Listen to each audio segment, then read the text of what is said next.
is Eric Lupher. I am the Executive Director of CEDAM, which is the Community Economic Development Association of Michigan. Prior to working for CEDAM, I've been there for 1 whole year.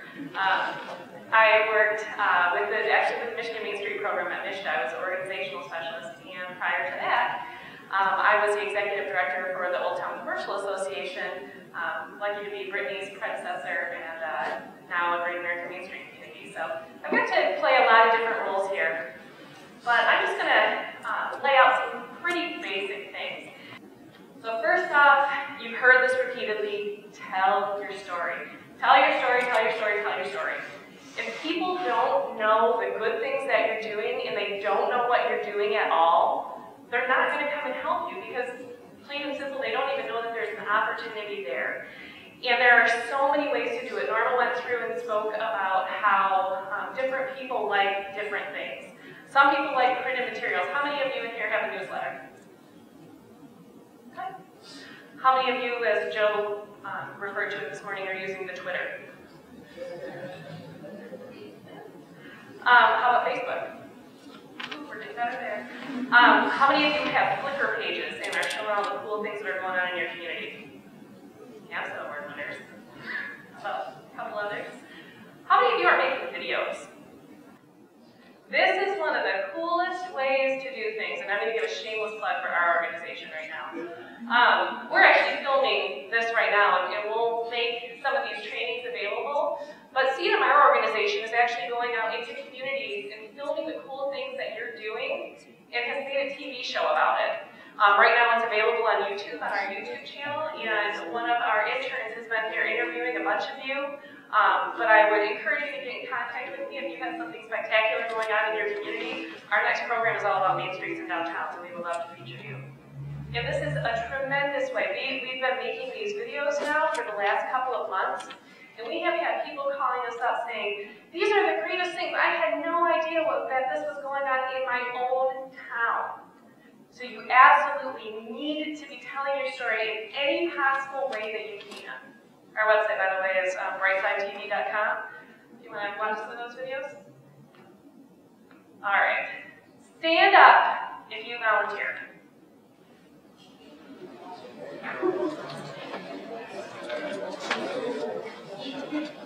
All right. Now I want you to sit down if you've never been asked to volunteer. If you've never been asked to volunteer, if you volunteer just simply out of the goodness of your heart and no one asked you, sit down. Holy cow. Wow, you guys are a good group of people. That was not the response I expected. My point, although it was not illustrated through that, because I should have known I'm in a room of do-gooders. You need to ask people to get involved. And you can ask them in so many different ways. One, you need to tell them your story, but you can ask them in many other ways. How many of you have a hot jobs list? Only a couple. If you want to ask people to get involved, they need to know what they're doing. When you're asking them to do something, you need to ask them to do a specific event. It's so much easier to ask someone if they, next Tuesday, will sit down for a half an hour and call 4 people on the telephone. You're asking them to do something specific, they know there's a start time, they know there's an end time, they know the extent of what they have to do. Rather than saying, would you come in and volunteer to do something for me, and I don't know how long it's going to last, I don't really know what I'm going to ask you to do, but I just want you to become a volunteer. So you need to ask them, but you need to make a specific ask of them. Another good way to do this too is to go out and actually stand in front of people and have a speakers bureau. That's kind of a little bit of an old-fashioned mechanism, but there are so many different community groups, the Kiwanis, the Rotary, the Exchange Club, all these different groups, they are always looking for speakers to come in. And you can come in and tell your story, and at the end of telling your story, say, great, I've told you all the great things we're doing, and now we need you to help. And here is specifically what we would like for you to do. The other thing to do is, we heard the state of the economy and how it's rough and bad. But as you're going to corporations and going to people and asking for sponsorship, if they say, well, I'd really like to help, but right now, our books are just not great, we can't help out, you can say, great, you know what, you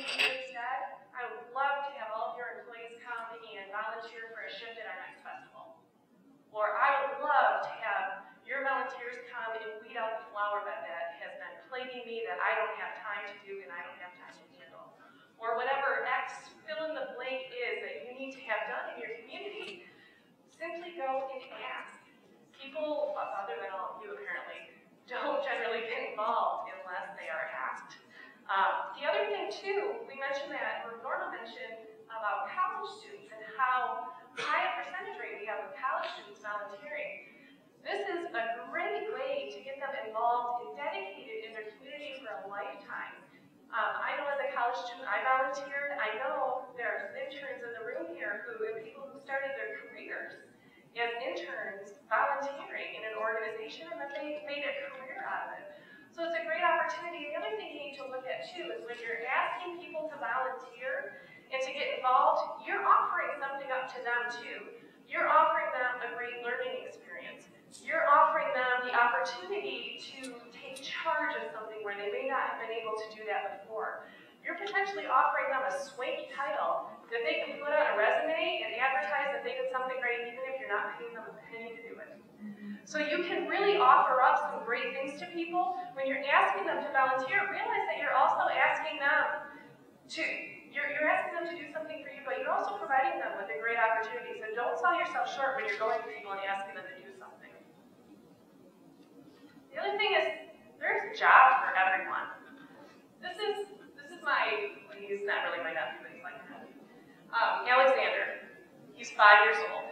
Brittany knows him well. A few years back, we built in Old Town Lansing, we built a playground. And the city did not have money to do this. We were able to write a grant, get a grant from the local community foundation, and heard, I believe it was actually at a National Main Street conference, about a group who had built a playground that used community volunteers. And by getting community volunteers to come out and build this playground, they saved a tremendous amount of money.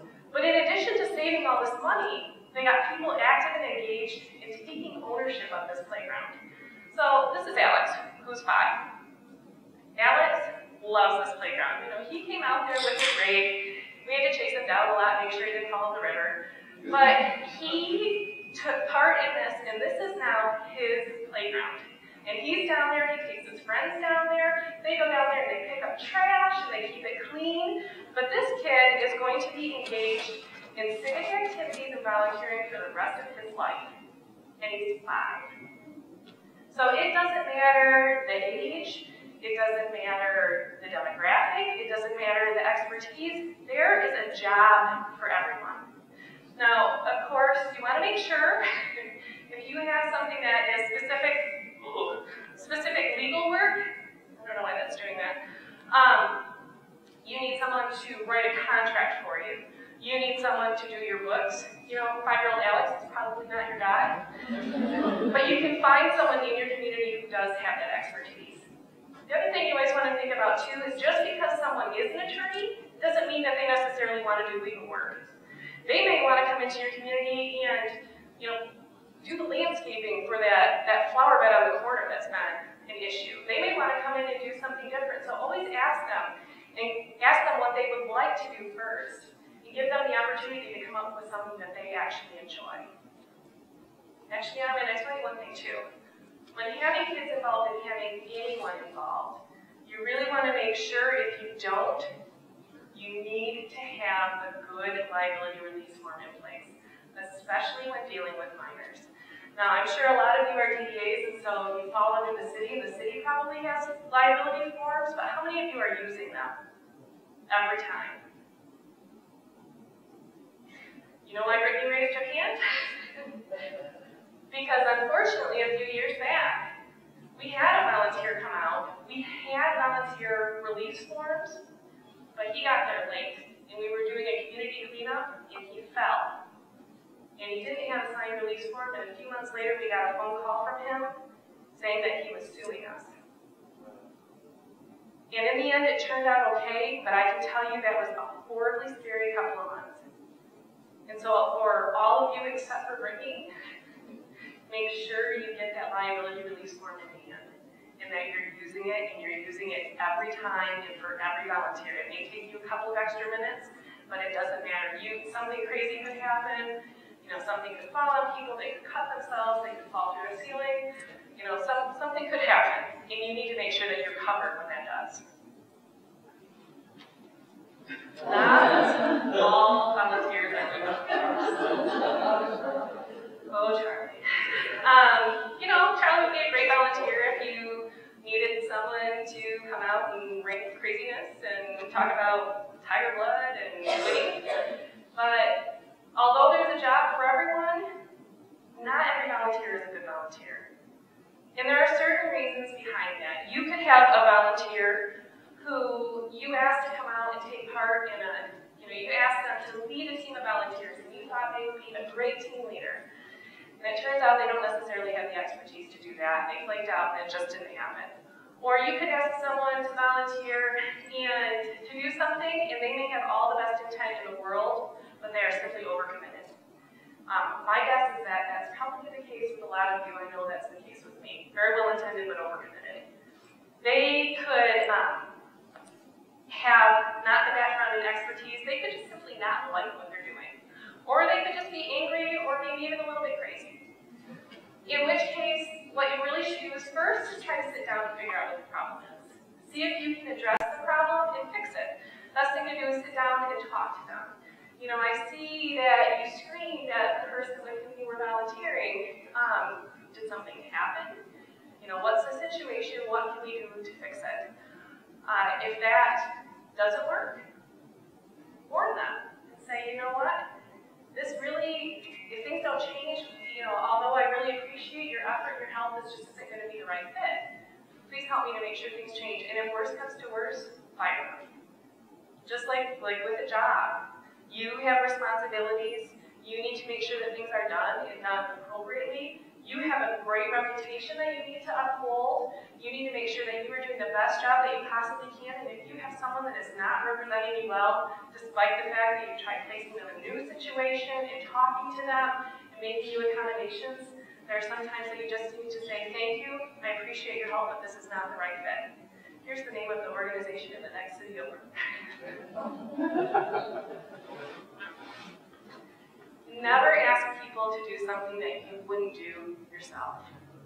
It's a big issue. How many of you have heard somebody say, oh, I don't do that, I have people for that? How many of you have actually ever said that? I didn't think so. You need to make sure that when you're asking someone to volunteer, that you're not asking them to do something so terrible that chances are you've probably already done it, but if you haven't done it, then you wouldn't already do it. If somebody sees you turn up your nose at a volunteer job, they're not going to want to do it. So just make sure that whatever it is that you would be willing to do it too. I know I've been at festivals, I've been at other things, and I've been at festivals walking around and picking up trash. People, clearing people's plates after they're done eating it. People say, why are you doing that? There are other people to do that. Well, why wouldn't I do that? I'm no different than the next volunteer over. I want this is my community. I want this to be wonderful. I'm going to do everything that I can to help my community. I'm not beyond picking up plates. Nobody is. And so make sure that you're providing people with appropriate jobs that you would do too. If it's not something terrible, I struggle with finding a picture of these, and honestly, I put together a slide presentation. I'll talk loud. Can you still hear me? Yes. Okay. I put together the slide presentation, and I've got a bad cold, so I was a little bit high on this listen. And I was looking at all these different slides, and I found this terrible picture of a woman standing behind an elephant, catching the elephant's food. And I almost put that picture up there, and I thought, you know what, I will do that. So that's something I would not do. Cleaning toilets, I would and have done many times, and I should do that as a volunteer now. But make sure that you're doing this. And then above all, once you've had people in place, they've volunteered for you, they've done all these wonderful things, thank them. It is so amazing to me when you go to volunteer somewhere and no one says thank you. That it floors me and it appalls me. When someone is there volunteering for you, make sure that you pay them 3 different ways. One, you want to go up to them, say, Julie, you know what? I appreciate you coming out and volunteering at my festival, Thank you. You know what, Joel? Thank you for coming in and spending 2 hours plugging in data into our database system. I really appreciate it. Thank someone in person. Then thank them publicly. If you have a volunteer reception, you have some sort of a newsletter where you can print their name in it, let other people know the good things that they've done. The other thing that that'll do is it'll help shame the neighbor into wanting to volunteer too, so you can put their name on the list as well. And the other thing is thank them in writing. And by writing, I mean thank them handwritten, thank them. It's amazing what a handwritten note will do. And it may take a few hours out of your day, but that's the other great thing too, is you can get a volunteer to come in and handwrite all these notes. You give them a little template, they can, you can tell them exactly what you're going to say, but that's the thing, empowering other people to come in and volunteer and do all of these wonderful things.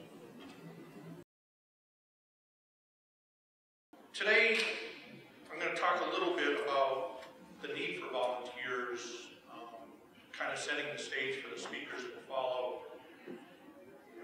Today I'm going to go through where we've been as a state, the current economic conditions of local governments, what does it mean for local governments to have come this far, specifically looking at DDAs and the issue of economic development a little bit, and then talk about the need for volunteers. As you look through the agenda, you've all by now found the stuff in the back, the 5 takeaways. Jamie, one of her takeaways, the first one is to tell your story.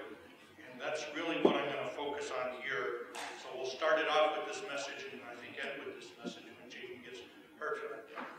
So, one more. This isn't going to be news to anybody if you've been in Michigan for a while. We haven't been doing too well. And as this relates to cities, the story is especially hard. 51st in the nation in population growth. Just about every city in Michigan losing population. The townships are gaining some, with just the musical chairs that have gone on, cities are losing.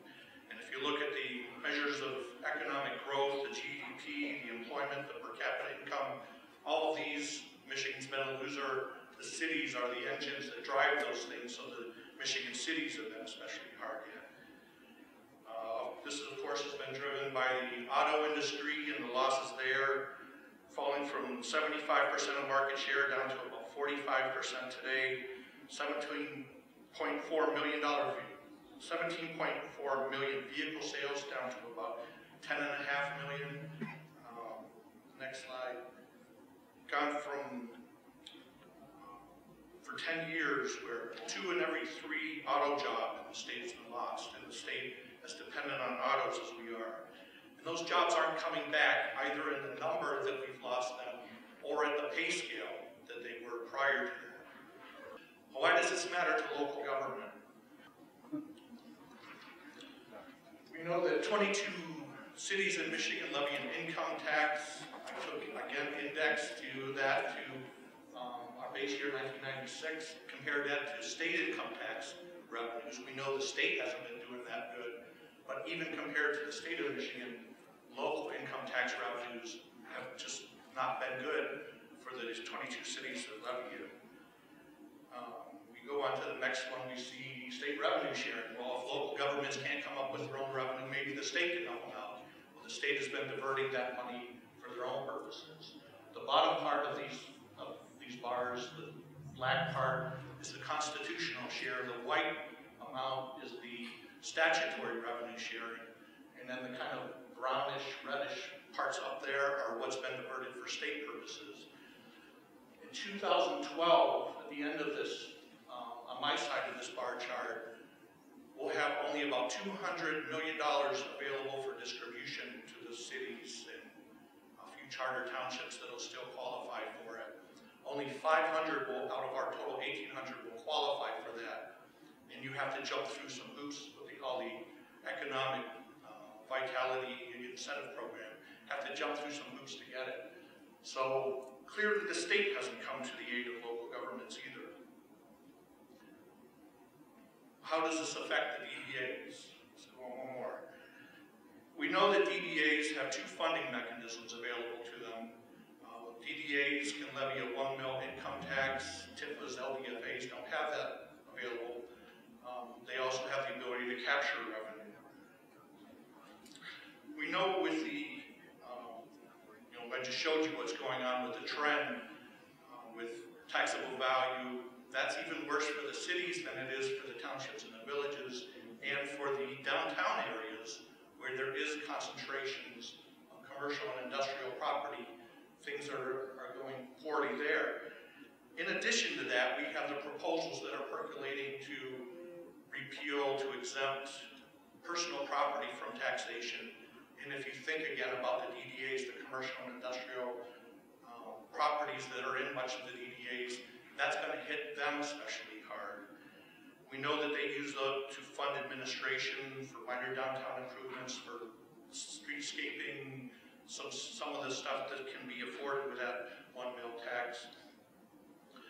We also know that they capture the revenues from the taxes that are levied on the properties in their district. And if there's not a property taxes revenues being collected, there's nothing to capture. We know they're going down, there's less and less, so there's a real threat of default on some of the bonds that are outstanding for the DDAs. That's going to require some general fund subsidy of the local governments, if nothing else than the moral obligation to keep the DDA bonds from defaulting. And so there's a real threat there as well. So how are local governments reacting to all this? First of all, we can look at employment. The red line up here represents local government employment, and the blue line is private sector employment in Michigan. You see, although local government employment didn't drop as fast or as far as private sector employment, the trend is very much the same. And we know that the private sector is starting to turn around. They're starting to hire again. The autos are starting to hire. The suppliers are starting to hire. Things look like they're getting better, so that blue line is going to turn around and start heading up. But given the revenue picture that I just painted for you with local governments and the thought that things aren't going to turn around for local governments anytime fast, we can expect that red line to continue the downward trend at least for another 3 to 5 years. What are they doing about it? We know cities, charter townships, villages are eliminating services, non-essential services. They're cutting library services, they're cutting parks and rec programs. Especially hard hit has been the infrastructure programs, the maintenance of infrastructure that we take for granted as a homeowner, as a private business owner, the things that just make the city look good, make their own city hall look good. A lot of that's been put off. We know that there's been performance of service at a lesser scale and or a scaling back of services. Clearly far fewer police and firefighters on active duty now as there was back in 2011. They're doing things like cutting grass on less frequent schedule, just simple things that we take for granted, that just general upkeep. A lot of that has been scaled back. And so what should we do about that? One more slide here. Again, I would say the point of this message, you have to get the story out. Local government after this recession is not going to look like it did prior to the recession. Businesses, individuals, they're going to go back to doing what they're doing, and they're not going to necessarily understand that. So if you want to talk about the need for volunteers, if you want to talk about changing the way we've done things as cities and the need to have volunteers as part of that effort, then we need to get the story out. Local government services are either going to be ended, scaled back, or just change the way they do things. And if volunteers are going to be part of that, then the story needs to be part of it. I think Norma and Jamie are going to talk about this a little bit. I just want to throw out a few ideas about how you could use volunteers. What should you so you got a volunteer, what do you do with them? The first idea that came to me is the infrastructure programs I just said are so much in decline. We have on the highways a sort of adopt a highway where businesses or groups will say this stretch of mile is mine. How could that be incorporated into the cities? How can you keep park maintenance and just general beautification of the sidewalks and streets and things like that? How can you help to keep that up? Because the city's not going to be doing it anymore. How do you get volunteers incorporated with that? The best way to grow economic development is to hear from the people that are already there. How has the city been an important part of their business community? So the sort of ambassadors, pulling volunteers out of that. And then the core business services, it seems. When you think about IT, when you think about human resources, when you think about just all the things that happens just because you're a business operation, government operation, or business. These things are largely the same, whether you're in the private sector or the public sector. So volunteers perhaps could be pulled into those sorts of functions. All right, let's give our panel a round of applause.